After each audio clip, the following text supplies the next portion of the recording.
Hello. Welcome to the AppleInsider Podcast. I'm William Gallagher. Our sponsors this week are Masterclass and Claude by Anthropic.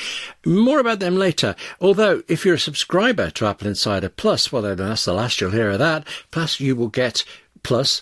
How many times can you say the word plus in one sentence? You'll also get Apple Insider Plus, which this week, as actually, let's give some credit here. This is almost practically always, this is the idea of my co-host, Wes Hilliard. Oh, Wes, hello. And hello. What's the idea this time? Anything happening? Anything on your mind at all? Well, since it's such a dead week, we figured we'd talk about Tim Cook for no reason. His legacy, what is it? The reason why I'm bringing this up, and I wrote a little on the blog about it, is I've seen a lot of really, honestly, just terrible hot takes about Tim Cook. A lot of discussions about Apple Car for some reason. We'll probably touch some on it in the main show, but the post show is definitely 100% Tim Cook. What did he do for Apple? What is his history going to be about? We talk about Steve Jobs and his huge bombastic product releases and changing the world with iPod, iPhone, Mac. What are we going to talk about with Tim Cook? Nothing. Apple Vision Pro. Let's not go there. That's for later. This time, we've all heard of Tim Cook, and we can examine him in detail. John Ternus, the new CEO.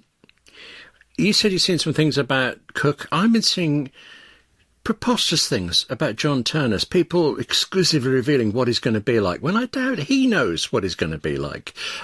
He is definitely, no question, going to be a clone of Steve Jobs. And very definitely, totally, no, he isn't. He's going to be, it'll be as if Tim Cook has never left. I mean, the truth is Tim Cook is becoming, executive in charge of Trump, really. But Ternus is bringing his hardware engineering. He's an engineer, and he's a really interesting engineer for it. I think that's all we can possibly know for now. The most interesting thing, obviously the topic of the day is going to be Cook and Ternus. We have a few extra stuff at the end if we get there, but We'll see how long we spend on this main subject because it's pretty much the whole show. The most interesting thing I think about John Ternus is that we know nothing about him except for his appearances in public. I mean, and that's easy to say about a lot of Apple executives, but this is especially true. We know where he went to college. I don't think we know his wife's name. If I think he's married. People have mentioned in online forums that he's married. If you search it, Google confidently says that he's married. But if you follow it through, it's a link to a post on LinkedIn, which is a link to a 9to5 Mac article, which has someone commenting in the comment section that he's married. So, but Google will tell you that he is. I don't know. It's just interesting that he's continuing this we know nothing about the guy kind of motif. And I think I might know a pixel more than you. I mean, one thing I could say is nobody knows his age, which is really frustrating because it's either 50 or 51.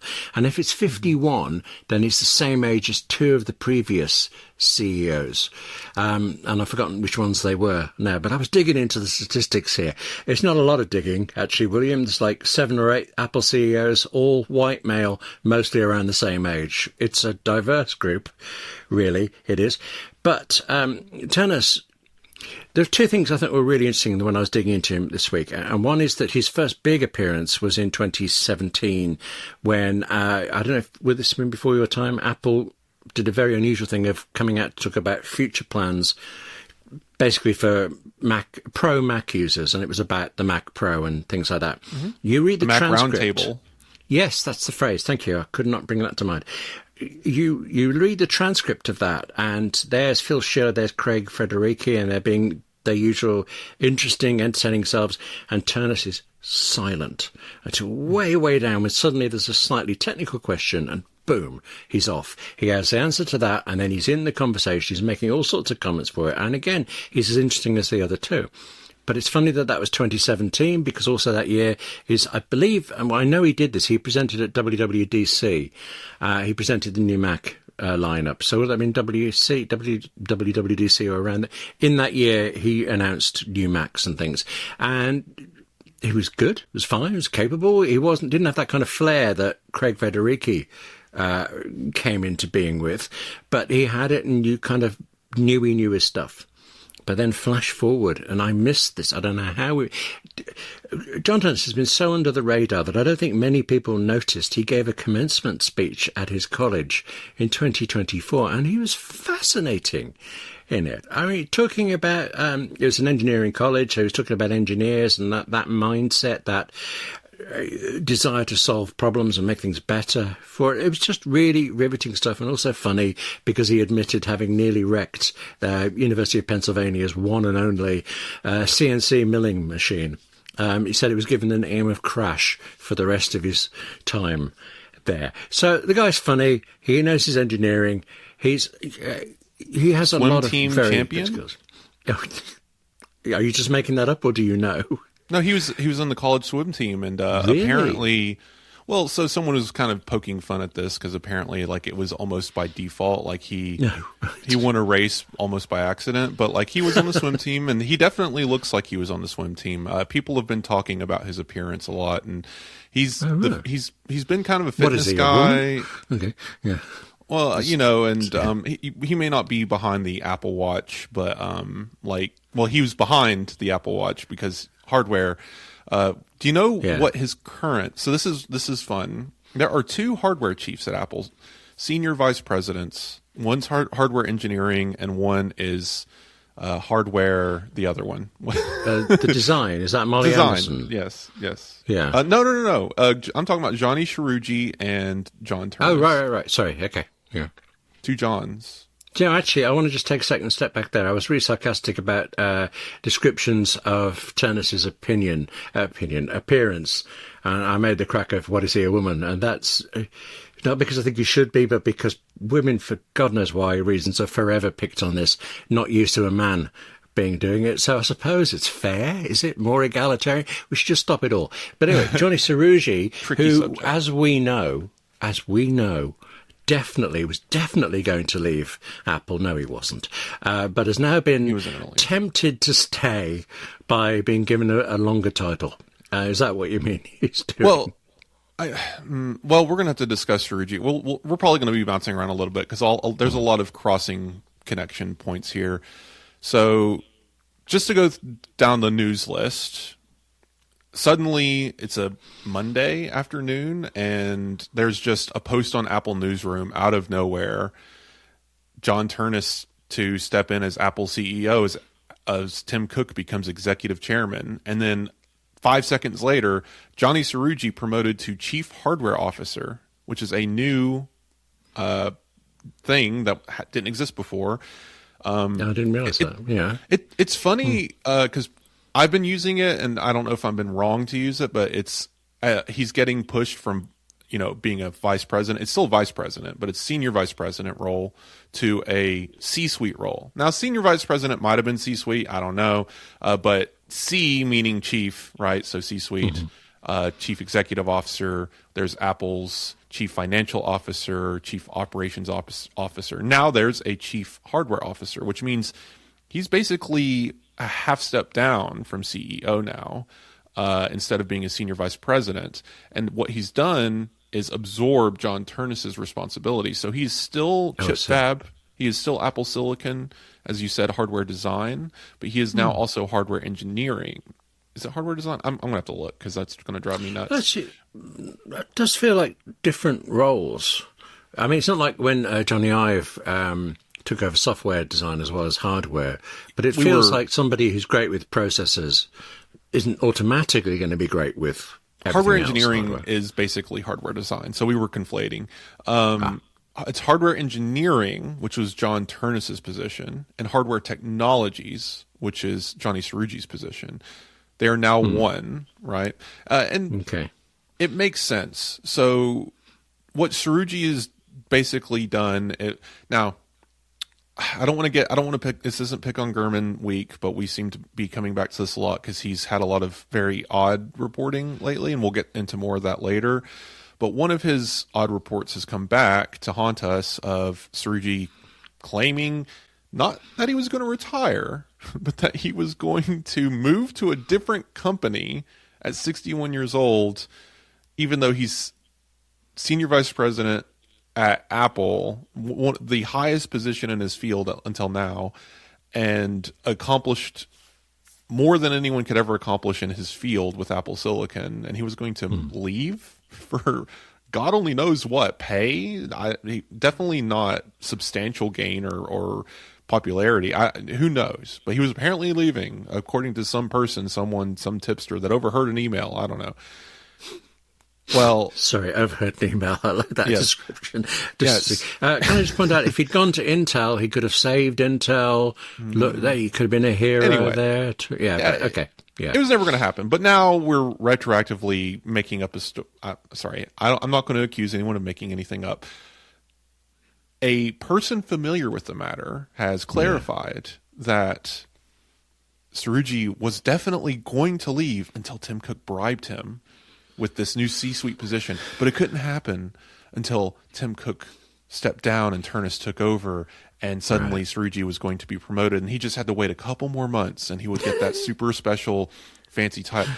All nonsense. It's retconning. That's what it is. Just total nonsense. Okay. The reality is Srouji earned this position. The man created the modern world of Apple with Apple Silicon. And so chief hardware officer, a C-suite position where he's going to probably spend the next 5 years, 10 possibly years, at least 5, I would assume, basically building out the teams that will ultimately replace him, which is every leader's job, by the way. We'll get into more of that later. If you're a good leader, there's 2 things that you do.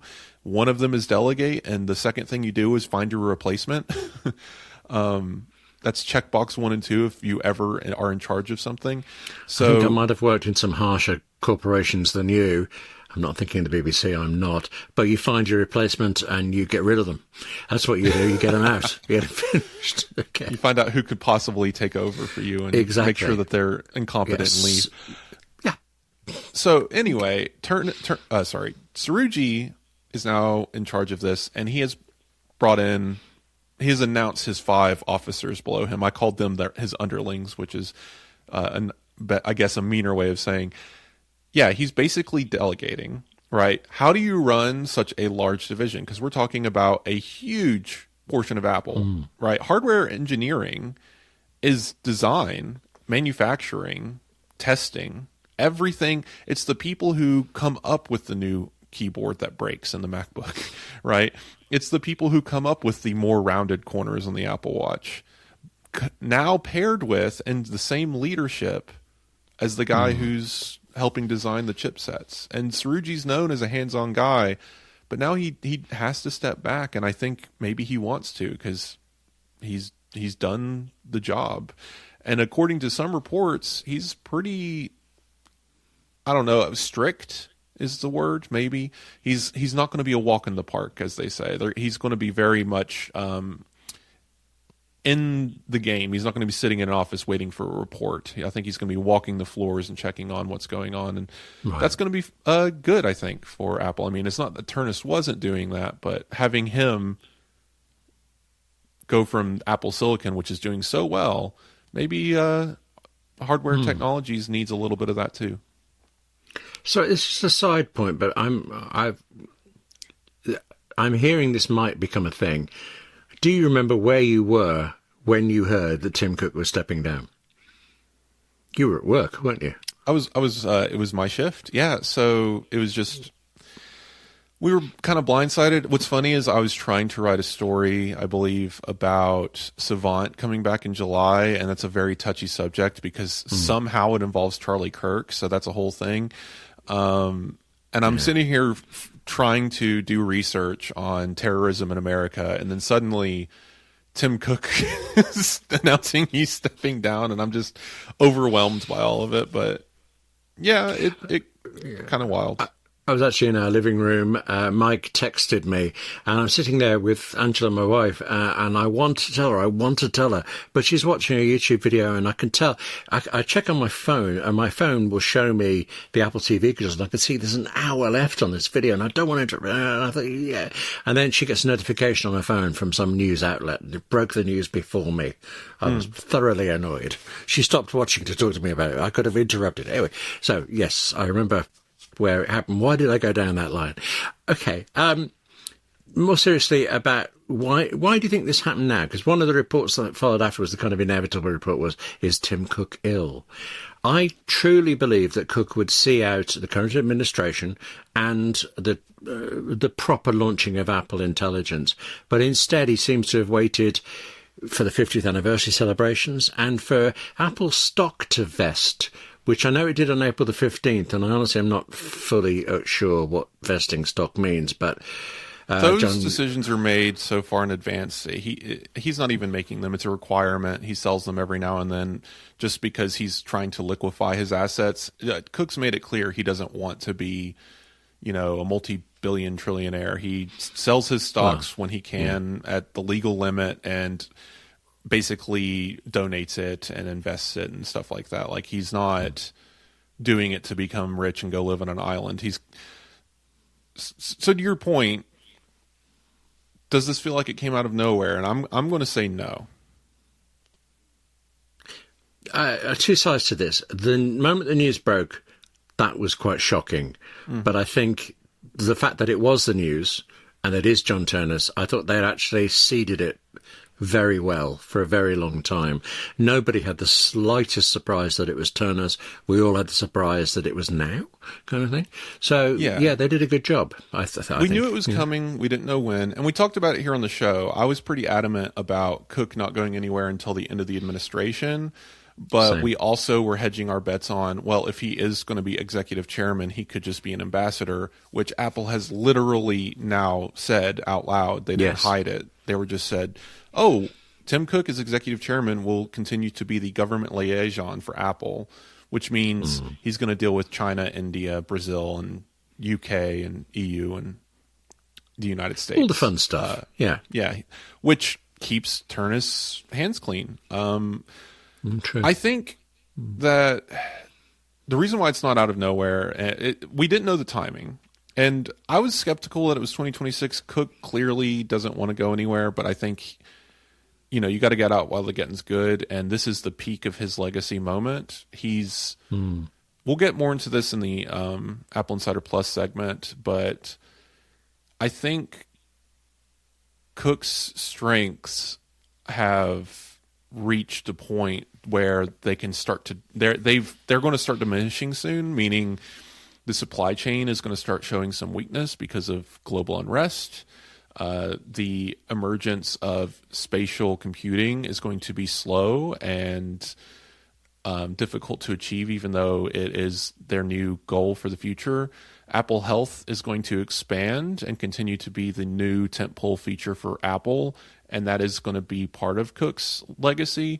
But because of federal regulations, it's going to complicate things. So Cook got the ball rolling on a lot of things, but now we're going to get into the tough portions of those rollouts, and he gets to walk away and say, I started it, you have it now, it's your job.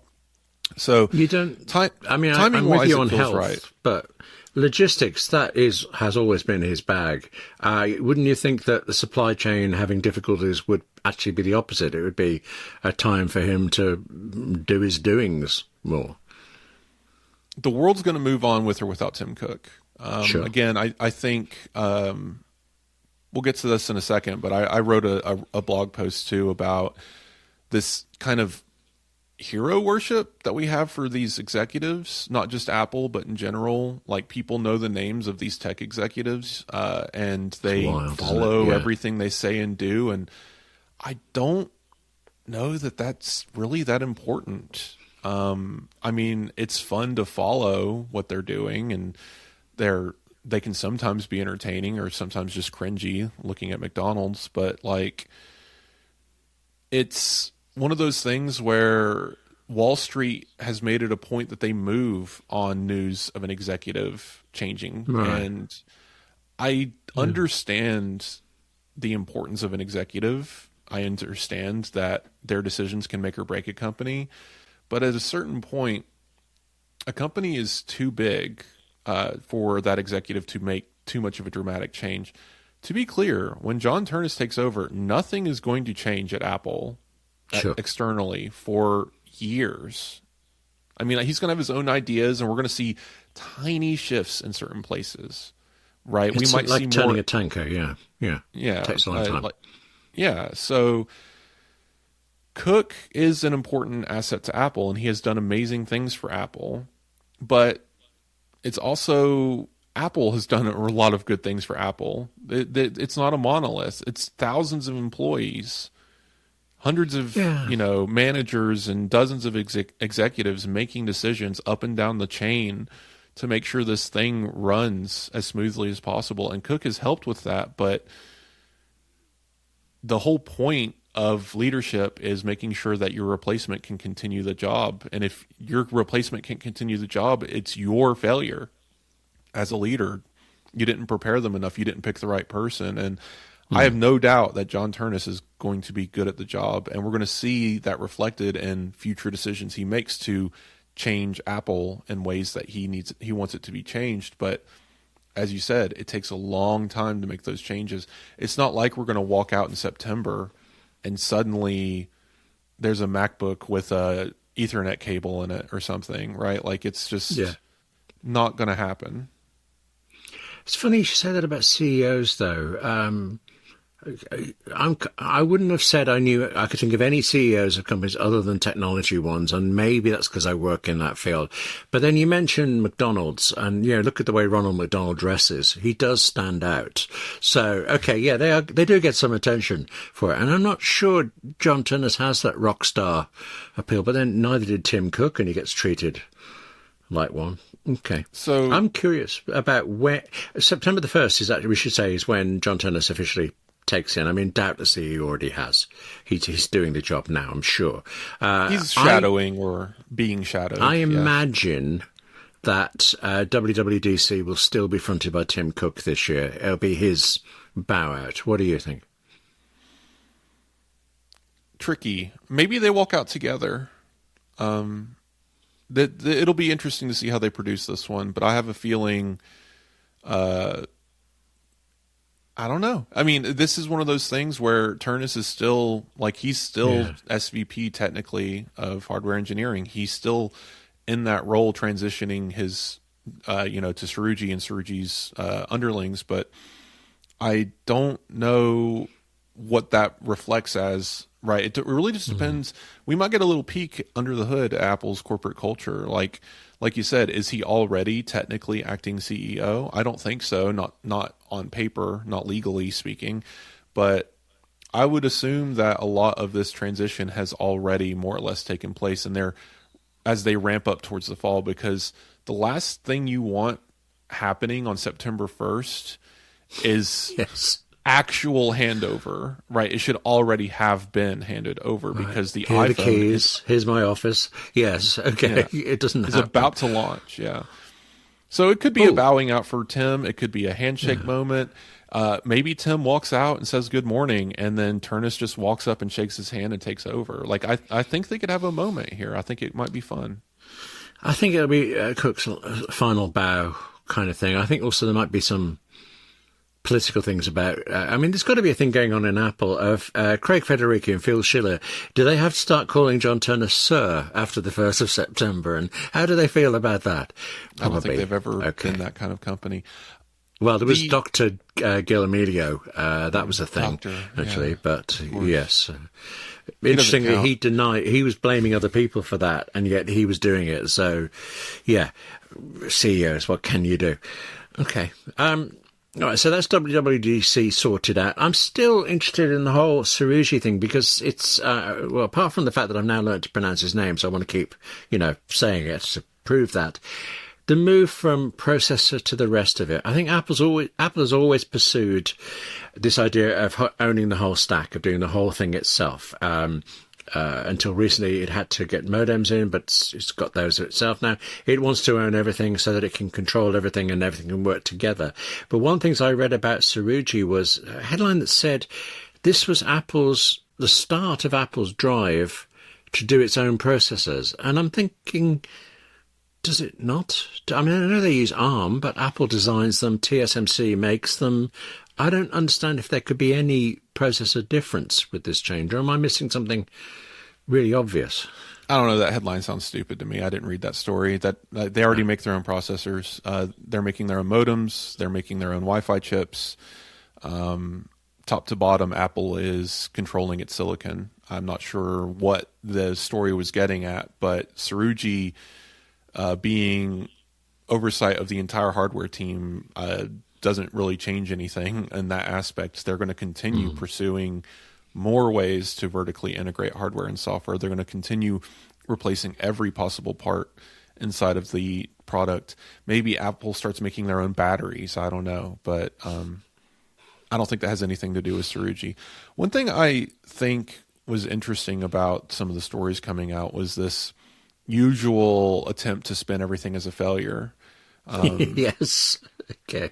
Tim Cook's leaving now because AI is so bad he had to quit, or oh no, that's one I didn't see. Oh, that's very persuasive. I could think about that one a lot. Okay. Yeah, like he's so embarrassed by AI, he just had to up and quit and give it to somebody else to take the dive or whatever stupidity. And then there's like stories about Srouji. Oh no, Srouji can't run the entire hardware division himself. He had to choose new chiefs or whatever. And it's just like, no, he's delegating, right? Like, I don't know if you understand how businesses work, but Johnny Srouji is not in the lab, like, mixing vials together and finding the perfect component mixture or whatever. Like, he has people for That's that. Frankenstein image. Yes. Okay. Yeah. Like, so he chose Tom. These are names I'm not going to get correct. Tom Marieb. He was formerly integrity chief. He's now going to be chief hardware engineering. The new silicon chief is Sribalan Santhanam. So tell me if I said that horribly wrong. You said that horribly wrong. Yeah. Okay. I don't know, but you asked me. So, okay. Right. Yes. Silicon Engineering Group, basically same. So I don't think anything changed there. Zhongjian Chen, I don't know. I can't do Chinese letter combinations. I need to learn those better. I can do Japanese all day, but Chinese have different combinations. Maybe Zhongjian Chen, but Zhongjian Chen, maybe? Anyway, I'll have to learn that better. VP in charge of wireless chips is, I believe, another way of saying advanced technologies, which means no change. Maybe a change, I don't know. But he has been moved to advanced technologies. And then platform architecture, same, Tim Millett. We've seen him before. And project management, Donnie Northus, same position. So those are the 5 areas of focus and the 5 people in charge of those areas of focus that will be reporting directly to Johnny Srouji.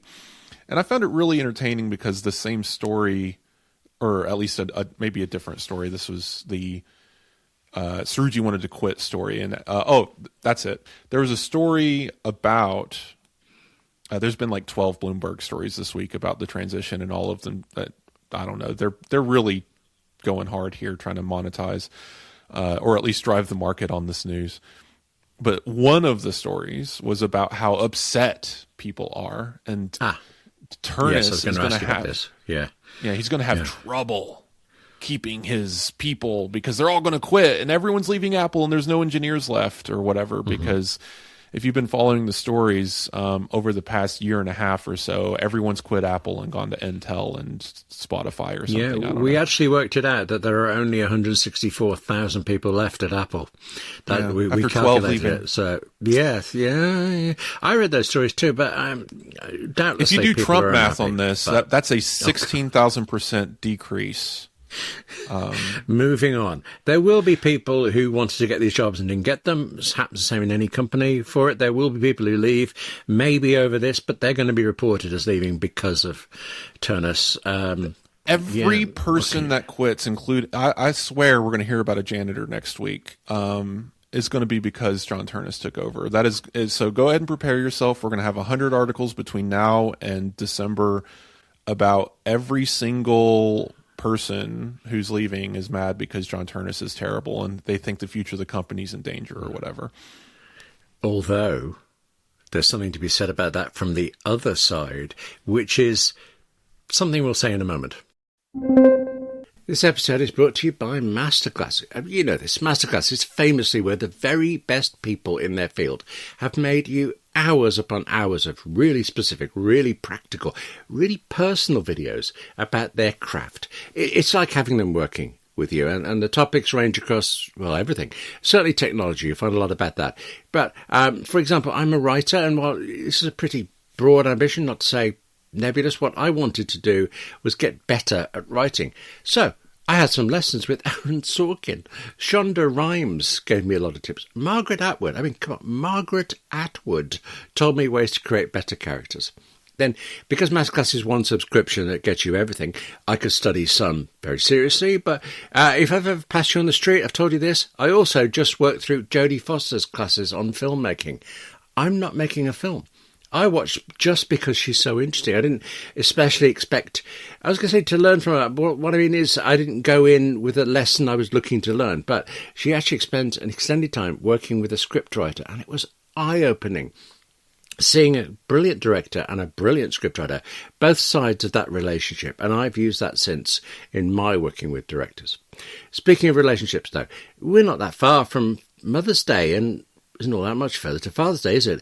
There is not one single chance that they wouldn't like a Masterclass subscription from you. I mean, they'd like it a lot on the day. They'd love it for the whole year. Plus, Masterclass keeps adding new classes, so there's never been a better time to get in. Right now, as a listener of the show, you get at least 15% off any annual membership at masterclass.com/AppleInsider15. That's 15% off at masterclass.com/AppleInsider15. So head to masterclass.com/AppleInsider15 to see the latest offer. And thank you to Masterclass for supporting the Apple Insider Podcast.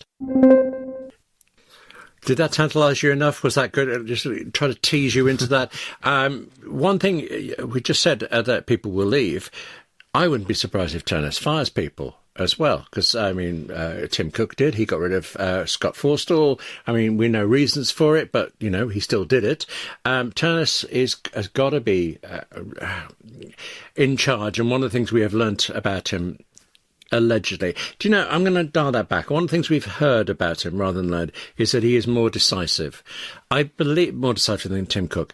I believe that because the decision sounds like an engineer. This is a problem, here's a solution, do we do or do we not, kind of thing. I could see him being quite methodical about that and getting it done, whereas we have heard previously that Cook is more liable to take opinions from all sorts of people and go for a consensus. Ternus will fire people, I'm sure, and we will hear about it or not hear about it. I don't know what else he's going to do. Yeah. Well, that's another of Bloomberg's 30 stories about anonymous tipsters saying something about an email they overheard of just like, Ternus, whatever. I'm so tired of these anonymous tipster says, because it's become a gossip column, William. It's not even like news anymore. It's now we're sharing the opinions of other people about their bosses. It's just I don't understand. Out of this, some good has come. We've now got your phrase of overhearing an email. That's going to be in my idiolect from now on because it fits so well. Okay. It's just Ternus might be more decisive. We don't know. Sure, that's. It great. Fits. What does that mean? Yeah. Was Tim Cook sitting at the desk hemming and hawing over what color the iPhone should be? Sometimes they're meaningless points. Yeah. They're meaningless statements. But you remember, according to Walter Isaacson, Steve Jobs' biographer, one problem Steve Jobs had with Tim Cook was that he was not a product person. He was great with so many. In fact, I think the full quote is that Tim can do everything, but he's not a product person. And yet we have the story that did happen and has been confirmed by multiple sources of Tim Cook looking square at, what is his name? He's the new CFO. So he looks square at Sabi Khan and he's just like, what are you doing here? Why aren't you on a plane to China? That sounds pretty decisive to me. I don't know. I seem to remember a Steve Jobs story like that. I didn't know Cook had done it as well. Wow. Okay. Yeah, no, there's That's pretty this decisive. Cook story. Yeah. Okay. Yeah. Basically, I believe, now I might be crossing stories here, so forgive me, but I believe this is the whole thing that happened around 2014 when the new leader's name escaping is Ping. Anyway, what can I think of his name? Anyway, the new leader of China, who was definitely slowly pushing China away from more democratic norms towards more what it is today. One of the first things they did was have the their state-run news run a story about how terrible Apple is, basically, and how they're being unfair to Chinese customers.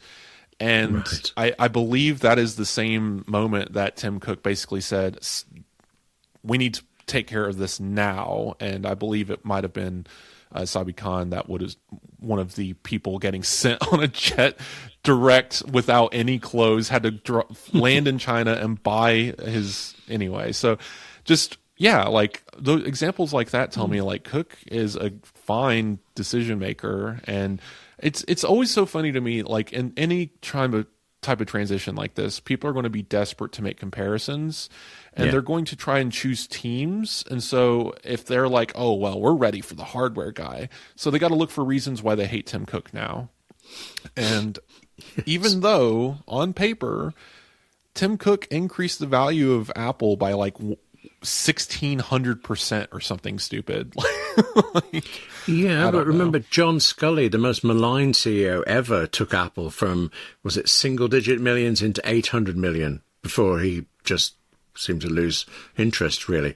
Okay, so, there is precedent for increasing money, just not anything like the scale Tim Cook did. Yes. It makes me curious. Like I said, we're dancing around the subject because it's going to be the post show, but truly makes me curious of how we're going to talk about Tim Cook in the future, because I have a feeling there's going to be a few sticking points that are going to color his legacy that maybe we don't have any control over, and that's not going to be great for Cook. I think that's the problem. I mean, one of the things about Steve Jobs that stuck, even though it might have been mildly exaggerated by media as far as we can tell, was his attitude. And and then there's also like the whole thing with his kid that was definitely blown out of proportions by certain movies, apparently, depicting him as like this very saintly over it, but he was not saintly, but from my understanding and from, again, other people outside of the film industry saying it's not quite how it went. Like, he was definitely not taking ownership of that child, but at the same time, he was not like screaming in a parking lot at her or whatever. And he named the Lisa after her, although what was the nonsense that they made up that Lisa could stand for? I can't remember the L, but it was Integrated Systems Architecture or some utter nonsense like that. A backronym. Okay. That's the word. I love that word. Yes. Okay. So there's that. But, I mean, Tim Cook's legacy, obviously he's going to try to put a legacy out, and he already has. The town hall meeting he had this week with Apple staff, one of the things we know about it is that he's talked about things that he think he got wrong. He actually, what's the phrase? It's something like, the list of mistakes I made would be an extraordinarily long one, which goes beyond self-deprecation. I think it was honesty, Yeah, I think so people are going to cling to that because, whatever, but Tim Cook's a human being and he makes mistakes. Sure. I think that's what he's referencing is like, I've made mistakes in my life, right? I chose the wrong jam at the cafeteria one day, right? That's a mistake. Like, of course, the mistakes we're talking about, like with Apple as a corporation, as an entity that we can observe, I don't know. There's not that many what you could call quote unquote mistakes, missteps, mistakes, whatever you want to say. For me, I think it was. It's not like I disagree with you. Sorry, what was a mistake? Carry on. I was going to say it was a mistake to pursue autonomous vehicles, but the end result was beneficial to Apple because of what they learned about AI and robotics. It was a mistake to chase down and even announce AirPower, but the end result was better because it's what allowed them to create MagSafe and improve charging standards for basically everything because of it, and Qi charging and all of that. So it's, what is it? Edison, he didn't make 1,000 mistakes. He made one light bulb or something like that. Like, it's, people are always going to want to color these things. They are. I began to say that it's not like I disagree with you. It's always what somebody says before they disagree with somebody. I would have pointed to AirPath. I did. And there's also a big one is Apple Maps. And actually, an unusual thing this week is we learned why Apple Maps started so badly. They didn't test it properly, which I suppose we could have guessed, but interesting to hear it. Apple Maps looked great at one infinite loop. I don't know what the problem was. Yeah, you can find your way around the whole of Cupertino, no problem. But I kind of don't care about those. I don't feel like there's anything we know of that Cook did that was bad. I mean, there are things like there's bad stuff Apple does with the unions and retail outlets and how it treats its suppliers. And ultimately that has to fall on Tim Cook's shoulders because he could just stop it if he didn't want it. So there's got to be things like that. But overall, it does feel like he got Apple to a great place and we are benefiting from it in the products we have that we wouldn't have otherwise. So I'm not... am I pro Tim Cook or anti him? Well, neither, really. I just think he had an incredibly difficult job. I mean, stunningly difficult, unimaginably difficult. And look how well he did, how long he lasted. Yeah? I think that's the best answer because we really got to stop, idolizing these people. They're very interesting, and I would love to read a book about their morning routine or whatever, right? Like they're a fun study because we can learn a lot about these people who dedicate their lives to this business and achieved the position in the first place. Not anyone could step into Apple CEO and do what Tim Cook did, of course. They're not gods. And the story that had me at my wit's end this week was this idea that John Ternus's biggest hurdle as Apple CEO, and this is not my headline. This is the headline they ran with. His biggest hurdle as CEO is retention, which is madness. Okay. Because we've talked before about how people are at an age that the famous names in Apple are likely to be retiring. So is that what it means? He's going to have to try to persuade them to hang on. What's even funnier is the story was hedged entirely on a statement made by a former Apple executive. Let me find his name. Well, while you look for it, I can tell you there have been 7 CEOs of Apple, and 5 of them were fired from the post. No, not fair. Mike Markula actually stepped aside. 4 of them were fired. Markula stepped aside. He helped hire John Scully. And then Steve Jobs obviously died. And now Tim Cook is resigning. But otherwise, you get fired when you're the Apple CEO. This episode is brought to you by Claude from Anthropic. It's AI that works. For example, I mean, truly, try to say this quickly because it takes longer to describe than for Claude to do it for me. While Wes and I are recording this podcast, I will always push a Stream Deck button to mark a new chapter or various other things.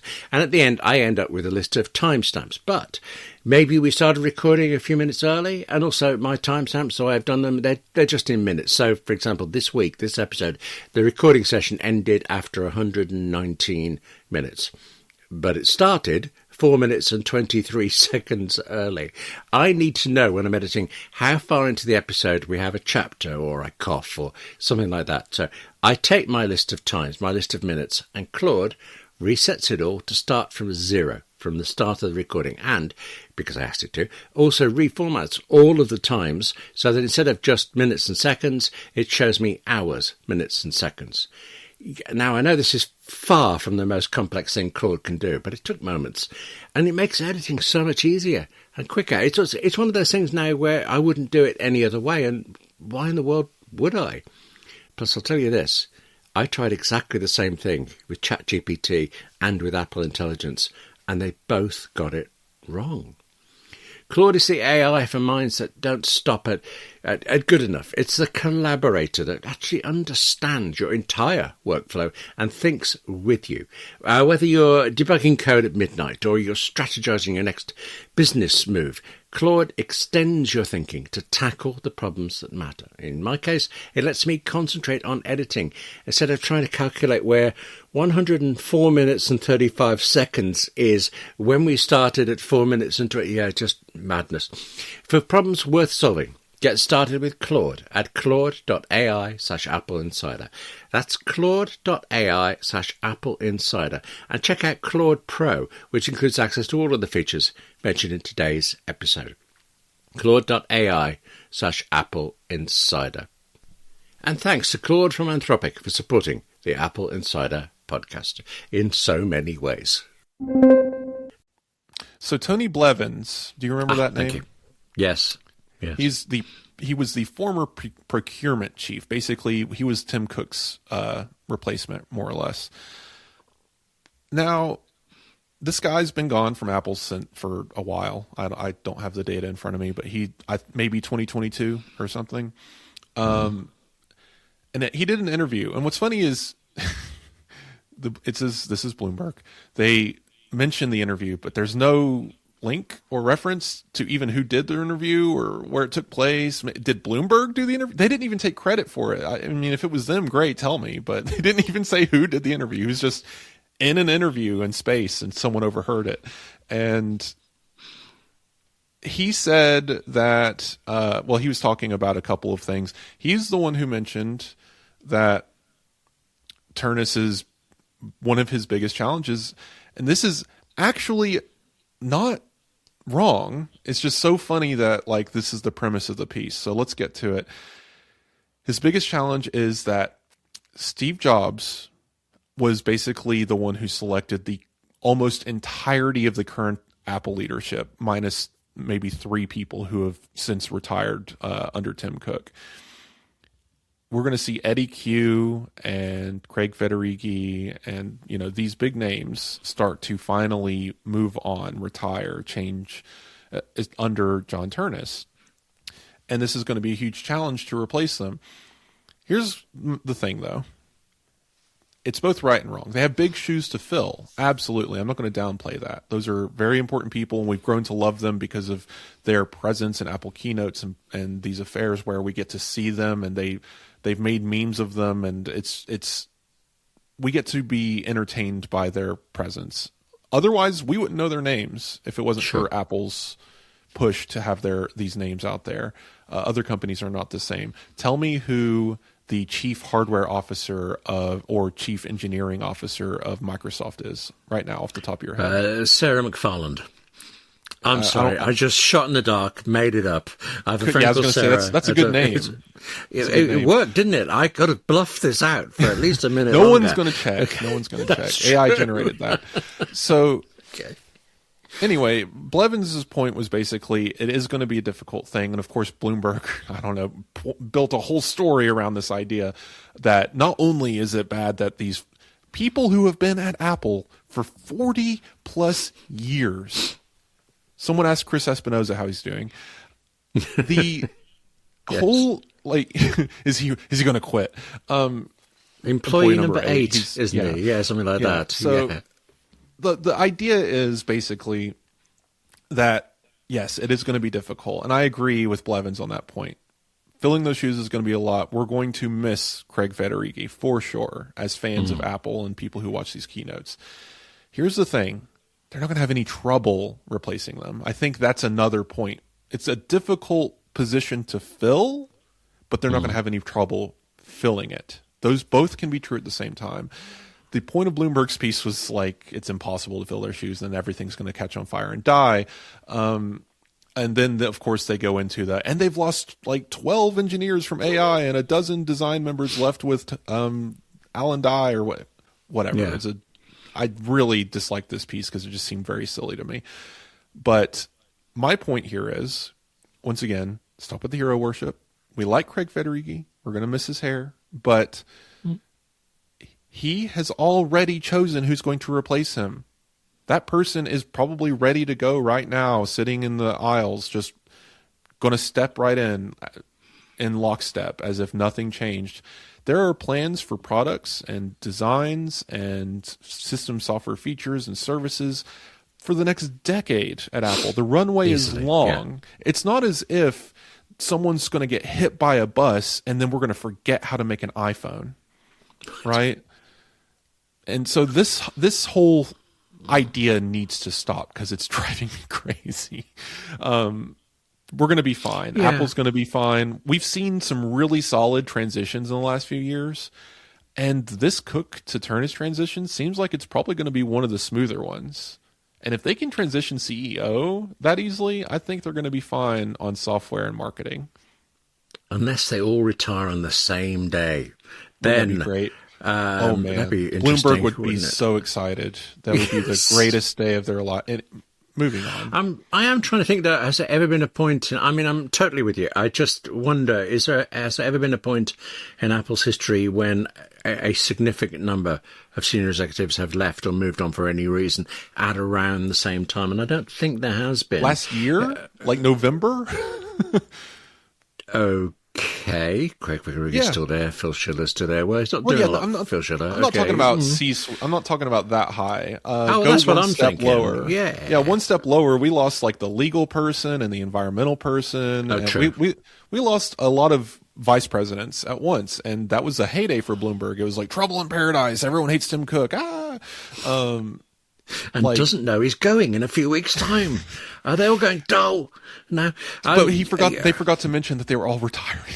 They're just they don't want to die at their desk. William, Tim Cook might have that goal, but come on, okay, have some pride. That is honestly, of all of that, the only one that surprised me was Lisa Jackson because head of environment. Apple's doing this big thing for 2030. I suppose I'm thinking, took it for granted she'd see that out. But you're right. They're still doing it, still going on. She did a great thing. She's doing whatever she does now. It happens. Yes. Here's my hot take. I'm going to have one hot take, and we can get a couple of I have things to ask you. Yeah. Okay. Yeah. Your hot take is Yes. John Ternus is going to kill the iPhone Fold. That's it. That's the hot take. He's gonna look at this thing and be like, "Why are we building this? Cancel that project." And Tim Cook's gonna be like, "Go for it, boss." And that's it. Okay, so Ternus starts on September the 1st. Mm-hmm. The announcement is due anytime from the second week of September. He could do it. You're right. Yeah. Well, remember, you heard it here first and quite possibly last. Okay. Not going to happen. But it's just fun. These hot takes are so silly. Oh, he could also kill off the Apple Vision Pro, couldn't he? I mean, why not? Let's get rid of it. I saw someone actually say opposite of that. They're like, maybe John Ternus will become CEO and make everyone understand what Apple Vision Pro is. He built the thing. He was in charge of the division. It's okay. We're having fun here. I think it's going to be an interesting transition. I think it's going to be an interesting time for Apple. We just, as always, need to keep a cool head, dig through all of the manipulation and weird headlines, and just understand that these things are going to happen. Apple did not find the fountain of youth. They did not invent a time machine. These people will die eventually. They have to retire. We have to move on. We have to move on. It's okay. It's okay. We do move on, but we step away from terror like this and go to something completely calm, normal, relaxing, that is on my list of things to ask you about, which is just iOS 26.4.2 being released to stop the FBI accessing my messages and things. That's the headline I read. Is that actually what's going on? All right, so this is tricky. This is mildly political. I'm going to say a political thing, and we're going to move on. So this story revolves around, I don't know if anyone listening, people in the United States might remember this story. There was a kerfuffle, and someone's going to get mad at me for using that word to describe what happened, at a ICE detention center where people were vandalizing the facility and setting off a bunch of fireworks. And one person brought a rifle and shot a police officer in the neck. It was a whole thing. And they were arrested. Well, and they were designated, this was their they were really excited about this one. They were designated Antifa, which is a made up terrorist organization by the Trump organization. It doesn't exist. It's an ideology. They don't exist.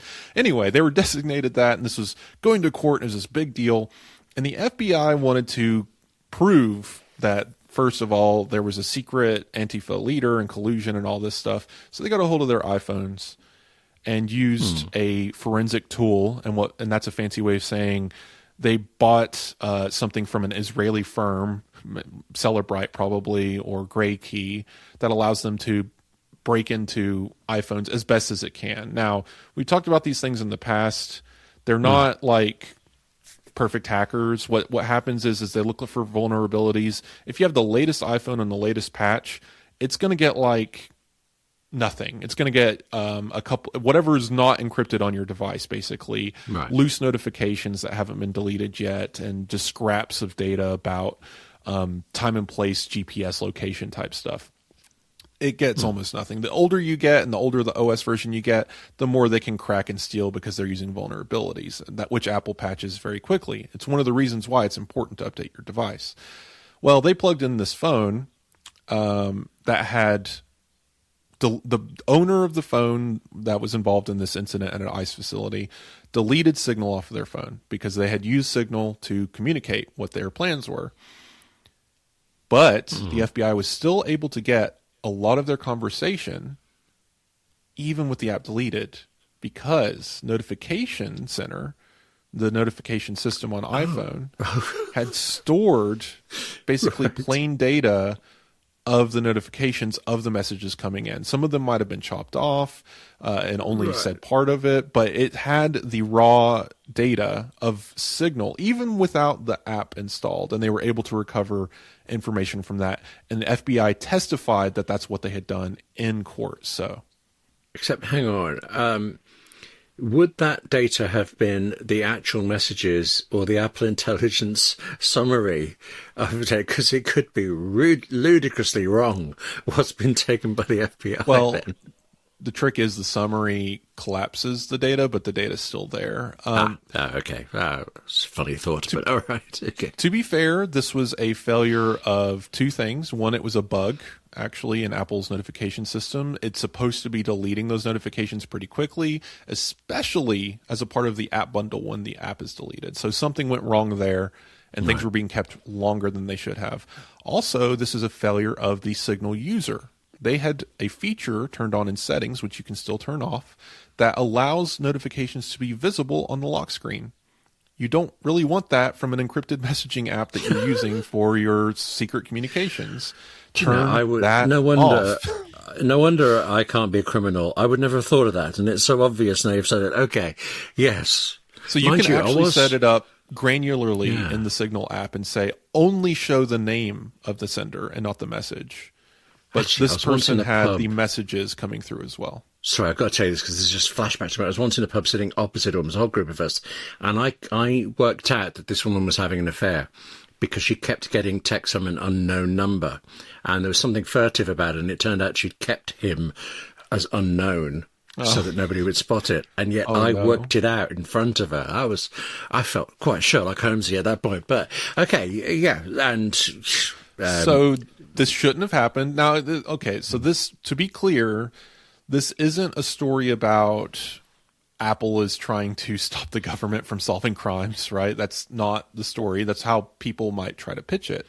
But the story is, this is a security flaw that should not be there, and Apple patched it with iOS 26.4.2. So now those notification center system stuff should now be more robust and protected and no longer able to be scraped by these forensic tools, and the data should be deleted when it's supposed to be. So that's been reinforced by Apple, and I'm sure the FBI doesn't like that. They never like anything to do with encryption, to be fair, because it does hinder their access to criminal devices.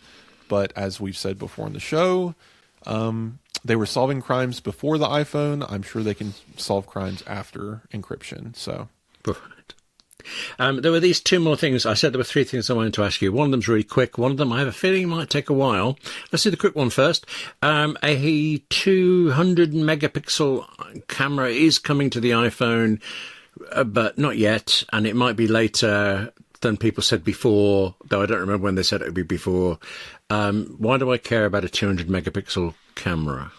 This came alongside another one, which I didn't put in the notes, of a curved aperture lens.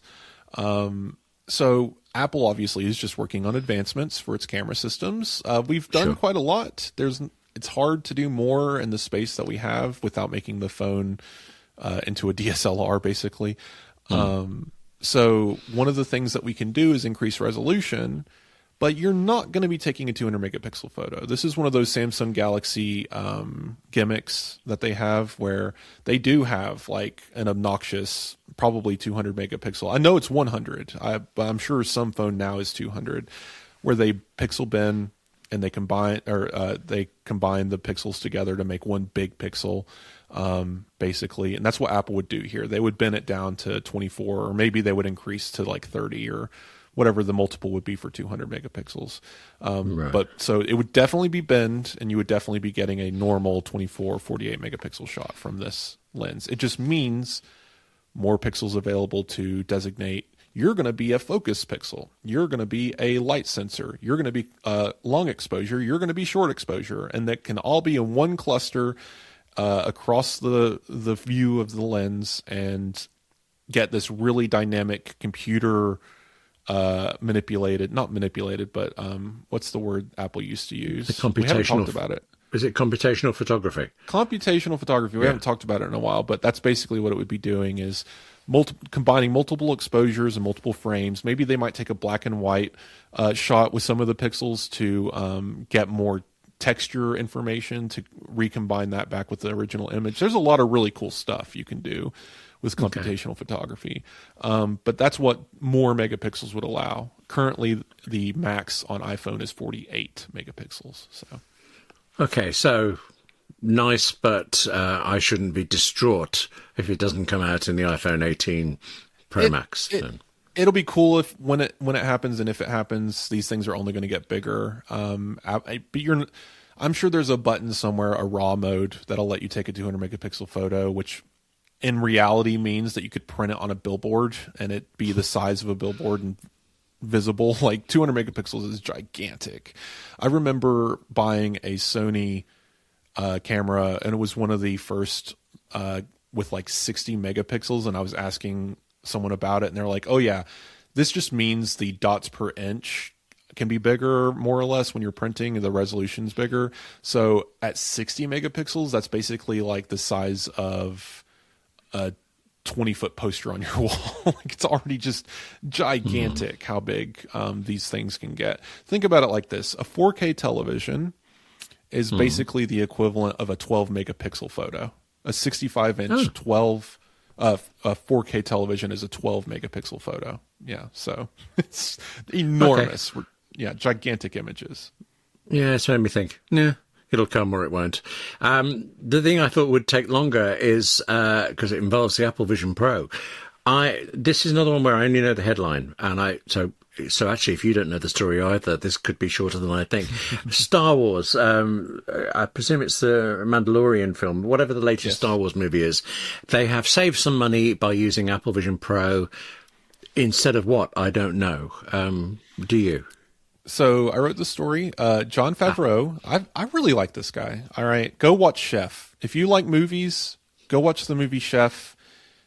It is a I'll go read the script. Read the script. It will just make you happy. It will just make you happy. It is a happy film. Go watch Chef. It'll make you hungry too. But yes, Jon Favreau, actor turned director. You might know him as Happy from the Marvel franchise. He was Iron Man's assistant. Then he started directing Marvel movies. It's great. He also stepped in and started directing Mandalorian. He's also the director of the Lion King remake that was kind of quote-unquote live action. It was just CGI. But anyway, he has always been of the opinion that technology should amplify how we can make film. And one of the examples of that is in Lion King, obviously a CGI film made on computers. How do you direct a movie that doesn't exist, right? In Pixar and stuff like that, you just see it on a computer screen. Well, he kind of leaned into the idea of putting on a VR headset. At the time, it would have been an Oculus Rift, and There was the other one that's escaping me. But he was wearing these. No. No one ever used those. So, Okay. no one ever once used those. So he would wear these headsets and be inside of a virtual studio and direct where the animals should go and how they should be interacting from previs. And that was a really cool way to do that. Well, when he started directing Mandalorian, they're making it. I don't know if you know this, William. I'm sure the listeners might if they watch Star Wars. It's a green room. It's not even a green screen. The it's volume, just a giant.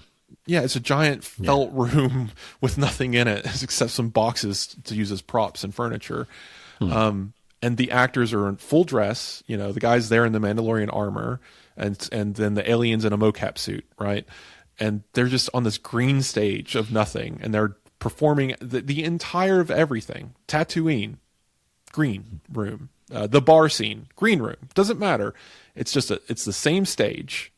It is amazing the actors can do this at all. I don't understand how they can pull it off. Hang on a second. Star Wars famously used green screens for everything, and that was just impossible. How did you ever know where to look?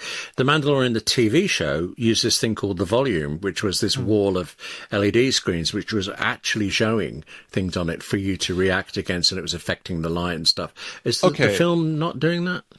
Well, so my bad. I might be confusing it with something else. My understanding is it's a virtual set. So maybe I misunderstood. Different types of virtual set, but yes, it is certainly isn't types. real. Yeah. Yes. So in any case, it's still difficult to film and frame on a virtual set if it's green screen or the dot matrix that you're talking about. Whatever they're using here, the point of the matter is Favreau, sitting in his director's chair, can't really view how it's going to be seen at the end result. In television, it's easier because the camera can be connected to a TV and he can look at the monitor and say, oh, that's what it's going to look like. Mandalorian Grogu is being filmed in IMAX. Oh, great. I didn't know there's that. No such thing as an IMAX television. IMAX is a very specific format. So the only way to see IMAX is in an IMAX theater. Now, he's not going to stop the film, grab the copy, drive down to the nearest IMAX theater and watch it to see if he got it right. Instead, he's got the Apple Vision Pro with a custom app that lets him view the footage on an IMAX screen in a virtual theater. Oh, I see. Right. I've got you. Finally, that makes sense. Okay. Sorry, it took me a minute to get there. So, no, what's I had cool the about faintest this, idea. What could it possibly be for it? But now I get that. Thank you. Okay, that's good. Yeah. And the reason why this is saving money, and he was on a podcast called The Town. We've discussed it before. Good show. He was describing basically the problem with filming. You know, obviously making these visually intensive movies is expensive. CGI is expensive, but one of the most expensive things about filming is getting the shot and then throwing it away because it wasn't the right framing. So he's basically saying everything that ends up on the cutting room floor, whether it's a deleted scene that they didn't use or something that wasn't filmed correctly or needed reshoots, that is all actually much more expensive than just making the film itself. So the Vision Pro lets him frame the shot properly for IMAX, see it how it's going to be seen by the audience, and allows them to grab the shot immediately. And he says the only thing that takes away from is when you do have to do a reshoot, you've already been in the seat looking at all the footage from every angle. And so when you walk into the reshoot, you know the exact angle and frame and direction that you need to give, allowing you to get the perfect shot. So it does take away from that aspect of it. But being able to see it previs and all of that on Apple Vision Pro gives him the ability to kind of skip all those steps and arrive at the final shot without having to reshoot. I mean, we could talk a lot about that because there are other reasons to delete a scene, then it doesn't work, and you don't know until you see the thing as a whole for it. And then, what's his name? Eddie something, who edit the Mission Impossible film, just talking about taking out individual frames to tighten up the dialogue for it. There's all sorts of things going on, which is riveting, but another point of view. I'm fascinated by that. Okay. That was it for the type of things we want to talk about for the day. But there is also an issue of, I understand am I right that you have some reviews to read out this time? I'm not sure. Right. So if you have enjoyed our show, or maybe you hate our show or want to tell us an opinion or share a tip or anything like that, the best way to do it is Apple Podcasts, because we check that every week for new reviews. You can leave as many stars as you feel like, and we like the criticism, we like the compliments. So this week we have 2 new reviews. First is, I should have read this name before I tried to read it live on this show. Krishnakant, I guess, maybe I'm off, 26, 5 stars. Will they really call this the iPhone Fold? They're skeptical they're going to call it an iPhone at all. It could be a whole new category between iPhone and iPad. So, and they suggest the iFold, maybe. It's not going to be called iPhone Fold. As we've said before, it's a placeholder. I think it's going to be an iPhone because if they call it anything else, let's say a Newton, it's just not going to sell because it doesn't have the buying power. Clearly, they're going for iPhone because if you look at the dummy models, the shape and size is very iPhone specific. So it will be some kind of iPhone. It's just, what is its name? I don't think it's going to be Ultra, but we'll see what they do here. The iPhone Neo. Well, no, that wouldn't fit. The iPhone William. I could wear any of these, really. But, okay. Well, not that long till we find out now, I suppose. 6 months or something like that. Seems. You say that and suddenly it seems longer. But, okay. I'm sure you're right. It won't be called the iPhone Fold, but that's going to bother me. It won't be called anything, William, because it's not going to come out. So because John Ternus is going to stop it. You're right. Cancel it. Okay. You guys have to understand. Whatever's you heard it here second. Okay. Oh no. Okay. We don't have a bet on it, or maybe we should put some money down on it. Okay. So Crosby SW has returned. He's our young listener. True Apple Insider Podcast fan has returned. 5 stars. So they mention Tim Cook stepping down and Ternus taking over. Obviously, having built Vision Pro from the ground up, he knows what happened and why it didn't land. Is he going to finally fix it now that he's in charge of the entirety of the company? Or does he quietly move on? And if the Vision Pro 2 flops, is it his fault or Cook's? So a couple of questions here. I think first off, Apple Vision Pro was made under his watch. Doesn't matter if he was the vice president or CEO. He had the say before it made it to Tim Cook. So I think now, even though he's on a higher rung of the ladder, he's still the guy who made the decision. So it's fully on him, how that thing is or does or what it is as a product. And I don't think he's going to suddenly change it because he's CEO. He was the one who decided what it was going to be well before it made it to Tim Cook's desk, more or less. So I don't think that's going to change. There is a government precedent for this, and I mean all governments everywhere. If it's a failure, it was Cook's fault. If it's a success, it's Ternus's. That's how it will play. Yeah. Yes, of course. What was this story about write 2 letters? I'm going to make a reference that only 3 people are going to understand. And I appear to be not one of them, but I'm intrigued. Okay, go for it. Yeah, I'm completely forgetting the whole anecdote, but someone came into power, Congress or president or something, and they were told, what do you do? And it's like, oh, well, you write 2 letters. When you give to yourself after your first mistake, you read it. And then after your second mistake, it's for your successor. Okay. So anyway, it's point aside. It's a thing. Yeah. The Vision Pro 2, I don't think it's, well, okay. So first off, we have disagreed on whether or not Apple Vision Pro is a flop. Commercial success is arguable, right? That's a different term. Is it commercially successful? I would argue no, but I don't think that was the intention. Was it a flop? Depends on Apple's success metrics. I think it did what it needed to do, so I don't consider it a flop. I don't think Apple does either. Vision Pro 2, flopping or not, I think mostly depends on what it's targeted as, and we won't know that until it's announced. But whose fault is it? It's still Ternus. I think, he was the guy in charge of the development of the first one. He will be higher on the rung, but him and Srouji and those guys under Srouji, they're making the calls. And at the end of the day, Apple is a group of people, and the buck doesn't stop at one person. I think it's just one of those things where if it fails, everyone's going to blame Ternus or whatever. But I think it's more complicated than that. But I also don't think it's going to fail. I think this next iteration, and the reason why it's taking so long, is because Apple wants it to be more inexpensive and lighter. And if they can check both of those boxes with the next release, even if it's $2,500, I think we'll see the future of the product in this release.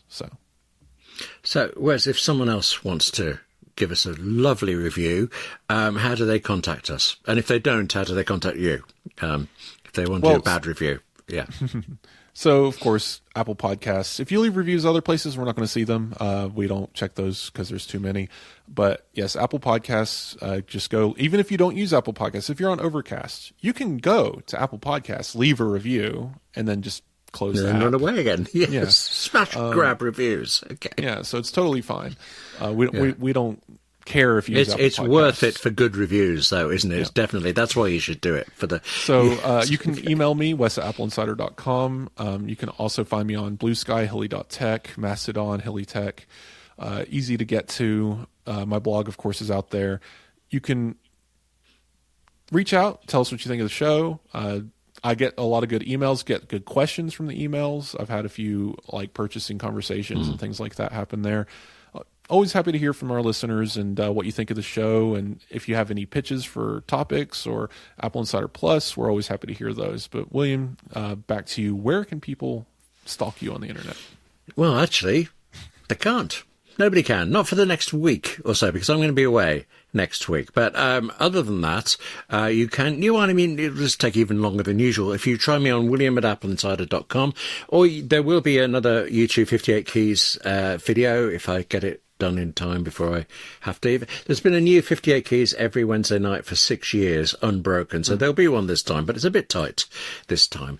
So if you email me, I won't notice because I'll be busy doing that. But then I'll be back next week. It will be you next week, but also, are you able to say who's going to be trying to step in to replace me, as if such a thing is possible? It should be Mike Worthley, unless someone I think he'll manage randomly falls out of the sky. Yeah, so okay, all right. It'll be our boss, our editor, Mike Worthley. He's great. I might have to have a couple of bleeps at the ready, but it'll be fun. We'll see where the news takes us over the next week and what topics we cover. Yeah, I'll definitely be listening, even if I'm not here. But that's next week. As for this week, thank you very much, everybody, for listening. Thank you, too, to our sponsors, Masterclass and Claude by Anthropic. If you didn't hear anything from Masterclass or Claude by Anthropic, it's because you're a subscriber to Apple Insider Plus, in which case, hang on just one moment. We'll be back with more. If you're not, if you did hear them, but you'd like to not, I feel like I'm insulting Masterclass and Claude. If you would like to hear the extended Apple Insider Plus, remember, you can always join us through Apple Podcast subscriptions or through Patreon, and either way you do it, it'll be a treat to have you there. But in the meantime, otherwise, I won't be back next week, but we will. The show will be with whatever's going on in this quiet world of Apple, where it's just the silly dead season in the middle of the year, nothing going on. I think things will crop up.